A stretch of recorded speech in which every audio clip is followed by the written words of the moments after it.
Hey yo, what up, what up? It's a brand new week, brand new episode of the W.E.S.T podcast, wrestling, entertainment, sports, and travel. I am your host, Mots, and just want to say what up to everybody that's watching this on YouTube. Also, you can check us out on at buzzsprout.com. That's motswest.buzzsprout.com. I stepped all over that. That's motswest.buzzsprout.com. I hope y'all had a great Labor Day or Memorial Day weekend. Uh, Mine was filled with wrestling. We had not one but two premium live events. You had WWE's King and Queen of the Ring, and you had AEW's Double or Nothing live from Las Vegas, which yours truly was there last year, and let me tell you, it was off the hook. And this year didn't fail to up the ante and just bring you more surprises and things. We'll get into that. But first, let's kind of go over King and Queen of the Ring, some results that you should know about. Gunther beat Randy Orton to become the new King General of the Ring. Nia Jax defeated Lyra Valkyria to become the new Queen of the Ring. Both are guaranteed title shots at SummerSlam. Cody defended his Universal Heavyweight Championship against Logan Paul. I got to give Logan Paul a lot of credit. He's really taken wrestling seriously and really has basically devoted his. He basically has become dedicated to being not good but great at his craft. And a lot of people are comparing him to the late great rest in peace Owen Hart. Not only is he a high flying, agile wrestler, he's also a mat technician. So, shouts out to Logan, and also, you had Liv Morgan become the new women's champion by beating Becky Lynch with help inadvertently from Dominic Mysterio. Dirty Dum Dum Dom threw in a chair. He wanted Becky Lynch to use it to help her beat Liv and keep the title, but instead Liv ended up hitting Becky Lynch with the Oblivion on the chair, giving her the 1-2-3, making her the new women's champion. Now on to AEW's Double or Nothing. Like I said, they've upped the stakes this year from last year. A lot of swerves, a lot of surprises that you think you might have seen coming, but you really didn't. Like, for instance, Juice Robinson coming back to help Bullet Club Gold defend their Trios Championships versus Death Triangle. You also had the return of MJF, the long-awaited return. He kind of did the whole Triple H thing from years ago after he tore his quad. And, he basically said MJF made MJF. And he even got a tattoo on his calf that says, bet on yourself, with an AEW poker chip in the middle, which means he did sign a long-term contract, and we will be talking contracts very soon in the show. The Elite beat Team AEW when Jack Perry actually pinned Bryan Danielson. And this match was really crazy. Darby Allin set Jack Perry on fire with the flamethrower. The Young Bucks had to put him out. He was really on fire. That man was burning up. He also crashed a bus into a pile of rubble, which Darby Allin narrowly escaped from. But unfortunately, Darby Allin did not escape getting hung by his feet upside down from the rafters. This man was hanging by a cord upside down, and he got a super kick to the face from Nick and Matt Jackson simultaneously. And that was pretty messed up, and he was hanging for quite a while, to the point where the fans were actually screaming for them to let Darby down. They were chanting, "Please help Darby." And so that was kind of crazy. Adam Copeland defended his TNT title in a steel cage death match versus Malachi Black. And Malachi Black had the help of course, the House of Black, Buddy Matthews, and Brody King. But Edge had the help of Gangrel, his old buddy from the Brood. Something that Edge, or Adam, sorry, wasn't allowed to do at WrestleMania, which he wanted to do, but he finally got to do at Double or Nothing. So Gangrel, with the assist, helped Adam Copeland defeat Malachi Black, but unfortunately, Adam Copeland did a stunt where he jumped from the top of the cage and hit an elbow on Malachi, and he ended up shattering his ankle. He's going to need extensive surgery and thus had to vacate the TNT title. So that's your weekend wrap-up of the two premium live events, King and Queen of the Ring and Double or Nothing, but let's get into the top news. The big story of the week was this.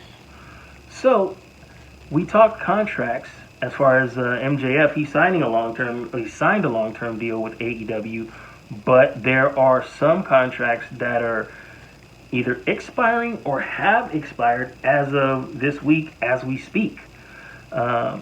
People that you know, Chad Gable, the headmaster of the Alpha Academy, his contract is expected to expire, I believe, this coming week, if not by now. Becky Lynch's contract has expired this week. But the main one that I'm excited about, the main one contract that I am really happy about is Ricochet. His contract is up soon. I think it's not this week, but I think it's coming really, really soon. And a lot of people are excited, and a lot of people are feeling that he's ready to jump ship to AEW and go create another instant banger classic with my boy Will Ospreay. So I can't wait for that. And so WWE kind of maybe losing some star power, not having a good week this week. But one of the shows, Saturday through Friday, they will be... That's right. We go through the shows Saturday through Friday because there's wrestling on every night of the week. But only one show can be living its best week. So we just going to give you the main event, tell you the gist of the show, and we'll decide from there who's living their best week. Saturday on Collision, you had FTR and Danielson versus Satnam Singh, Jeff Jarrett, and Jay Lethal. And this was actually before AEW's Double or Nothing. So this is kind of their tune-up match before the Anarchy in the Arena. Despite some shenanigans by Jeff Jarrett and his wife, basically FTR and Bryan Danielson were able to win that match. Then later on Monday, you had Liv defending her title in a rematch against Becky Lynch from King and Queen of the Ring in a steel cage. Dom came out again, trying to stick in his nose, and he tried to make up for what happened at King and Queen of the Ring. But Braun came out looking for Dom's partner JD, and Braun ended up chasing JD, but hitting Dominic. And as Becky Lynch was trying to climb out of the open cage door, Dominic got hit by Braun, who hit the cage door that hit Becky in the face, knocking her out. Liv basically stole the victory by climbing out of the cage over Becky's knocked out body. Becky lost, and she may be leaving, and Liv is living her best week. So, NXT finally cracked the best week. What? NXT finally cracked the best week. And that's because we had some old moments. So, the women's champion, Roxanne Perez, was told that she had to defend her women's title at June 6th Battleground NXT. And she is going to have to defend it against the TNA Knockouts champion, Jordynne Grace. What? All the way... What in the Forbidden Door is going on? Jordynne Grace, the TNA Knockouts champion, in WWE NXT ring. Now, you know she was in the Royal Rumble, but now competing for a championship, so she could go back to TNA with 2 belts. She could be Jordan 2 belts. Man, and if that wasn't enough, the NXT champion, Trick Williams, was attacked at the end of the show by all ego Ethan Page. You guys may not recognize the name, but Ethan Page actually came over from AEW. He's more known for being a TNA Impact guy. When he was tag teaming with Josh Alexander, they were the North and they were the tag team champions for a long time. But he left and kind of tried to bet on himself, went to AEW, didn't work out. But he shows up in NXT from AEW. So that's something. Will he face Trick at Battleground? We'll see. Ethan did. I saw his Instagram account, and he shot a video saying that he's not signed anywhere yet. But he said whether Trick Williams wants to get revenge in WWE, NXT, Shawn Michaels is wanting to make that happen. He said he's leaving the ball in their court because he's all ego Ethan Page. So that's crazy. So Wednesday, you have AEW Dynamite from the Kia Forum in LA, no doubt. The main event of that, Will.Ospreay, after just winning the national championship, won a shot at the AEW championship coming up at Open Door, or Forbidden Door, what we were talking about, in a 21-man sudden death gauntlet match. So basically, it's pretty much like a AEW version of the Royal Rumble, only it's sudden death. The first person to get a pinfall or submission just wins the match, despite whether all 21 guys come out or not. So pretty much it starts out with two guys, and then at different times another guy comes out and another guy comes out until somebody gets a pinfall or a submission. And whenever somebody gets a pinfall or submission, the match is over. We got to see Leo Rush come back. We got to see a couple of guys from CMLL, Hechicero, the mad scientist. Let's see. Oh, Will.Ospreay and Switchblade Jay White got to actually lock it up again from New Japan, their days. So it was pretty cool. So Will.Ospreay won that match, and he will be going on to face the champion, Swerve Strickland, at Forbidden Door. Now, on to Thursday, TNA Wrestling, which mentioned, actually, they showed NXT footage on TNA Wrestling, which you would never expect. They showed Jordan Grace coming out to challenge Roxanne Perez. The main event featuring Joe Hendry versus Eddie Edwards of the System.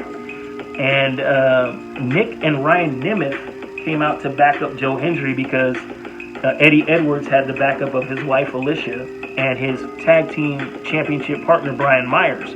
Now, you may not know Ryan Nemeth, but you will recognize Nick Nemeth. He used to be Dolph Ziggler in WWE. So the Nemeth brothers are going to challenge for the TNA Tag Team Championships at Against All Odds versus Edwards and Myers. And Joe Hendry, the guy that you will probably, if you watch him, you'll get to like him. He'll be the most likable, annoying wrestler you ever saw. His song is Say His Name and He Appears. I believe in Joe Hendry. You will learn to love that guy. He defeated Eddie Edwards. And of course, you know, Nick and Ryan had to keep, Edwards and Brian Myers at bay.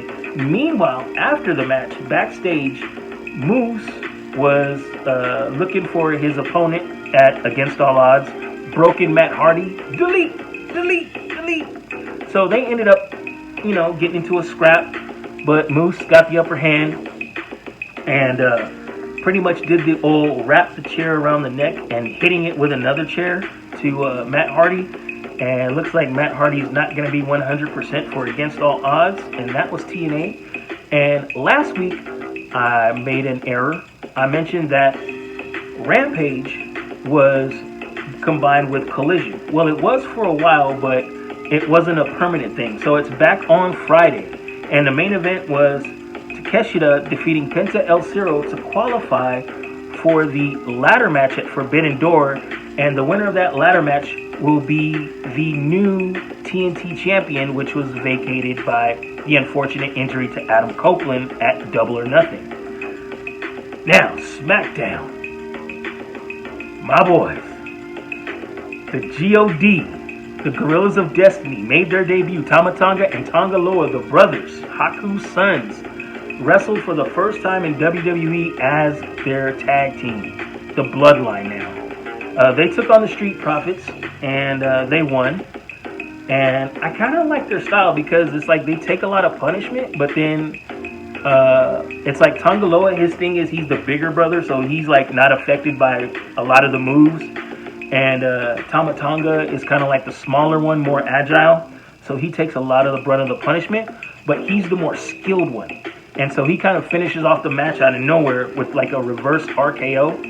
He calls it kind of a gun stun. Well, it's not a gun stun. That's Carl Anderson's move, but think of a reverse kind of a reverse rock bottom. So you know how Rock slams you on your back, grabs you, slams you on your back. Well, Tama Tonga goes to his back and slams you, pancakes you on your face. So that's how Tama Tonga is sneakily winning matches, and that's really dangerous because just like an RKO, it can come out of nowhere. And last but not least, AJ Styles set up this whole mood of the night, faked his retirement, and it was only to bring out Cody Rhodes to sneak attack him reunited with the OC, Gallows and Anderson. Once again, SmackDown was really Bullet Club heavy. So, yeah, AJ Styles, like Mark Henry did years ago, he made it sound so... I was about to cry. I literally was about to cry because he made it seem like he was going to announce his retirement. He brought Cody Rhodes out just to thank him for everything. And then, bam, suckers him, swerves him. So, that's what we got. And out of all of the shows, I'm going to say NXT, just for cracking the best week rundown, is... And when we come back, we're going to have our best segments. Mott's Sports West, What You Watching, and we're going to talk some food. Peace. Are you tired of your low credit score holding you back? Do you want to get approved for a credit card, a car loan, or a mortgage? Well, Credit Repair folks can help. Our personalized credit repair service can help your credit get moving in a positive direction quickly and easily. Our specialists will work with you one-on-one to come up with a personalized plan to help remove negative items from your credit report and add positive points to your score. You can get started today by calling 323-626-0289 or going to creditrepairfolks.com. We offer 1 full year of service for just $2.99 and payment plans are available. So don't wait. Call for your free consultation today. That's 323-626-0289 or go to creditrepairfolks.com. We're so confident in our service, we offer a 45-day money-back guarantee. That's creditrepairfolks.com. Our coaching did a horrible job. The players did a horrible job. We got our ass kicked. That's the great thing about sports. All right, y'all, it's that time. We're going to go over all of your favorite LA teams, Lakers, Dodgers, and Rams in Smart Sports West. Let's start off in Rams land. The NFL is, in an attempt to expand sport worldwide, has the Rams potentially going to play a game in 2025 or 2026 in Australia. It's pretty much between the Rams and the Eagles, but it's more likely that the Rams will be the team that's going. John Ireland on ESPN LA 710 discussed this thoroughly. Why he hates the idea is because games aren't just on Sundays. You have Thursday night games, and the travel is a mess. The travel would pretty much put the Rams in a position where it's a 19-hour flight there and back, and the jet lag on that is horrible. I know. I've traveled a little bit, and Yeah, just I take single-digit hour flights for the most part, and they're taking double digits. Almost 20 hours. So it's like if you leave LA or if you leave Australia at 10 a.m. in the morning, you'll land at 8 a.m. in the morning the same day. So you actually end up going back in time. So as far as the rest and the schedule, it was pretty much the idea that if it was a preseason game, the first game of the season, okay, let's get it over, get it out of the way. But this situation, not even a bye would help it. So hopefully this doesn't go through, but it looks like it will because the NFL does nothing but try and suck up all the money that they can from anywhere that they can get it. Lakers news. Again, J.J. Redick this week still the top candidates to be the next Lakers coach. And J.J. Redick, he's yet to comment on it. Nobody's yet to comment on it. The only thing that's come out of the Lakers camp was that basically LeBron has nothing to do with the coaching decision. And yeah, you can take that kind of with a grain of salt. All right, let's move on. Oh, I forgot to mention Bronny James. Bronny James really getting a lot of hate, per se, which is unwarranted, only because he's moving up in the draft class. And this year's draft class for the NBA, pretty much there's really no names in the draft class. No names that are really standing out. So Bronny James is really getting a lot of attention. Some people maybe want to see Bronny James go back to college for another year. But most people like me, I say if he's going to come out, this year is the best year because he will be featured in the draft. He moved up so far from predicted to go in the third round to now predicted to go 98th, somewhere in the second round.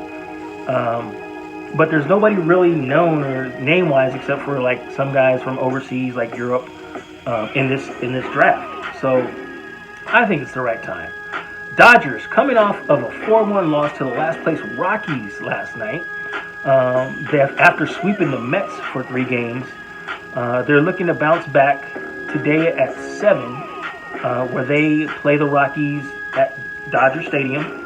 So hopefully tune into that, and hopefully they can wake those bats up because it was the Rockies pitching that really got to the Dodgers. They couldn't hit anything. So let's hope they bounce back.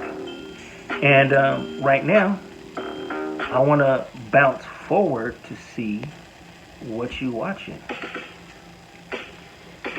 All right. So if you know me, you know like I'm pretty much a nerd, a geek.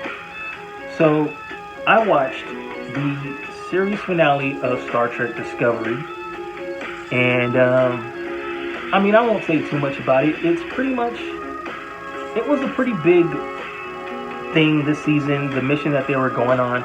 Pretty much, I know a lot of people ain't gonna watch it, so this is probably not a spoiler.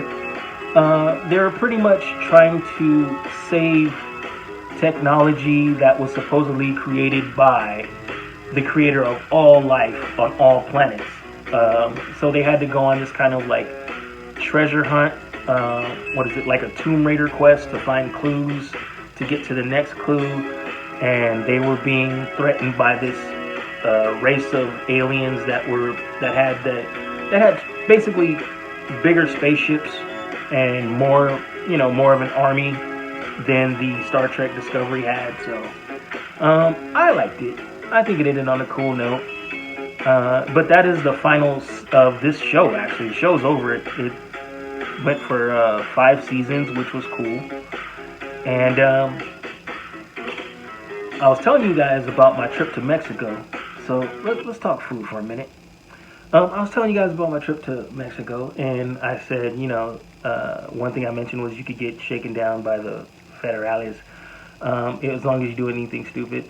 That was kind of just me going off the cuff. Really, you can get stopped for anything at any time. So just be careful when you go down there. You could be, especially if you're tripping, you're probably going to get stopped. But you just got to watch yourself when you go down there. But what I did have was the most delicious shrimp cocktail that I had in my life. And I actually recreated it, and I'm gonna put the picture right there so you can see it. But it's a Mexican shrimp cocktail. It is basically tomato juice or clamato. You have the cucumber, onion, cilantro, avocado, and of course you have the juiciest, freshly, lightly cooked shrimp in there, and it's so cold and so frosty and so refreshing. It's like a drink and a meal at the same time. And I hope I'll be back to see another week with you guys at the same time. So for the W.E.S.T podcast, we out.